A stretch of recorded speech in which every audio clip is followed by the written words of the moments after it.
5.000 raste të goditjes në tru shënohen në Republikën e Maqedonisë Veriut në nivel vjetor. Maqedonia e Veriut është ndër vendet me incidencë mesatare, që do të thotë se ka 200 deri në 300 goditje në tru në 100.000 banor, ndërsa prevalenca është 500 deri në 600 për 100.000 banor. Kështu ka për të ditur Anita Arsovska, drejtuese e Departamentit të Neurologjisë Emergjente në Klinikën Universitare të Neurologjisë, ku qytetarëve sot u është ofruar Doppler falas i arterieve karotide në kuadër të ditës së hapur të klinikës me rastin e 29 tetorit, ditës botërore të goditjes në tru.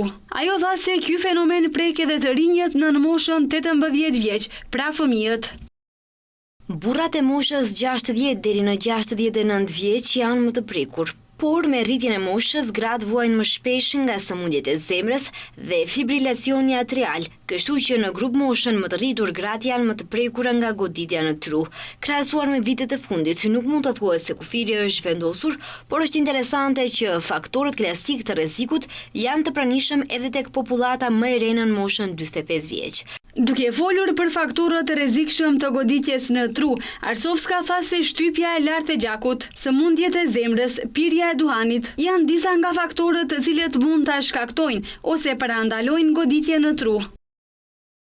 Faktorët e rrezikut për goditje në tru mund të ndahen në dy grupe të mëdha, të cilët janë faktor modifikues dhe jo modifikues, e të cilët nuk mund të ndikohen, por mund të kemi ndikim në rritjen e tensionit të gjakut, i cili është shkaku më i zakonshëm i goditjes në tru. Rritjen e nivelit të sheqerit në gjak, yndyrën, sëmundjet e zemrës, enët e gjakut, pirjen e duhanit, jetën stresuese, ndotjen e ajrit. Ne mund t'i parandalojmë të gjitha këto shkaqe dhe mbi 90% e goditjeve në tru mund të parandalohen në këtë mënyrë.